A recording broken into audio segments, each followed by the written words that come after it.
தாய் தமிழ் உறவுகளுக்கு வணக்கம். திமுக வேட்பாளருக்கு வாழ்த்து கூறிய நாம் தமிழர் கட்சி வேட்பாளர் அதிரடி மாற்றம் என்ற தலைப்பில் இந்த காணொளியை நாம் காண்கிறோம். திமுக வேட்பாளருக்கு வாழ்த்து கூறிய நாம் தமிழர் கட்சி வேட்பாளர் அதிரடி மாற்றம் என்ற தலைப்பில் இந்த காணொளியை காண்கிறோம். திமுக கடந்த 5 ஆண்டு காலமாக மக்கள் விரோத ஆட்சியை நடத்தி வருகிறது. இந்த திமுக ஆட்சியில் யாருக்குமே நன்மை ஏற்படவில்லை. இளைஞர்கள், முதியவர்கள், மாணவர்கள், ஆசிரியர்கள், அரசு ஊழியர்கள், தொழிலாளர்கள் உள்ளிட்ட அனைத்து தரப்பினருமே பாதிக்கப்பட்டுள்ளார்கள். இந்த திமுக ஆட்சியில் கஜானா காலியாக்கப்பட்டுள்ளது. தமிழ்நாட்டின் கடன் சுமை 10 லட்சம் கோடியாக அதிகரித்துள்ளது. தினந்தோறும் 166 கோடி ரூபாய் வட்டி கட்ட வேண்டிய நிலைமை உள்ளது. சட்டியில் இருந்தால்தான் ஆப்பையில் வரும். ஆனால் கடன் வாங்கி இலவசம் என்ற பெயரில் வாக்குகளை கவர திமுக அனைத்து முயற்சிகளையும் எடுத்து வருகிறது. இந்த திமுக ஆட்சியை எப்படியாவது வீழ்த்த வேண்டும் என சீமான் தமிழ்நாடு முழுவதும் பிரச்சாரம் செய்து 234 தொகுதிகளிலும் வேட்பாளர்களை நிறுத்தியுள்ளார்.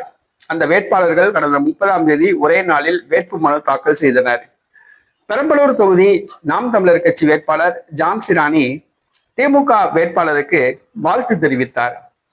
அதாவது பெரம்பலூர் திமுக வேட்பாளர் ஜெயலட்சுமி அவர்களுக்கு தன்னுடைய வாழ்த்துக்களை தெரிவித்தார். மேலும் பெரம்பலூர் தொகுதி மக்கள் ஜெயலட்சுமிக்கு ஆதரவாக இருந்தால் தனக்கு மகிழ்ச்சி என அவர் தெரிவித்துள்ளார்.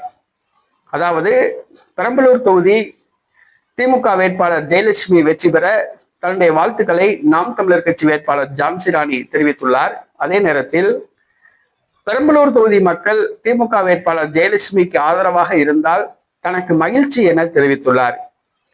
இந்த வாழ்த்து செய்தி திமுக வேட்பாளரை ஆதரித்து வாழ்த்து தெரிவித்த இந்த செய்தி நாம் தமிழர் கட்சி தலைமைக்கு அனுப்பப்பட்டது.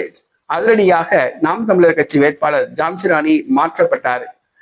சோனியா என்பவர் வேட்பாளராக அறிவிக்கப்பட்டுள்ளார். ஏற்கனவே அங்கு திமுக தள்ளாடி கொண்டிருக்கிறது. என்னவென்று சொன்னால், கடந்த முறை வெற்றி பெற்ற பிரபாகரனுக்கு சீட்டு கொடுக்கப்படவில்லை. தற்பொழுது ஜெயலட்சுமி நிறுத்தப்பட்டுள்ளார். அங்கு 4 முனை போட்டி ஏற்பட்டுள்ளது. நாம் தமிழர் கட்சி சார்பில் சோனியா, திமுக சார்பில் ஜெயலட்சுமி,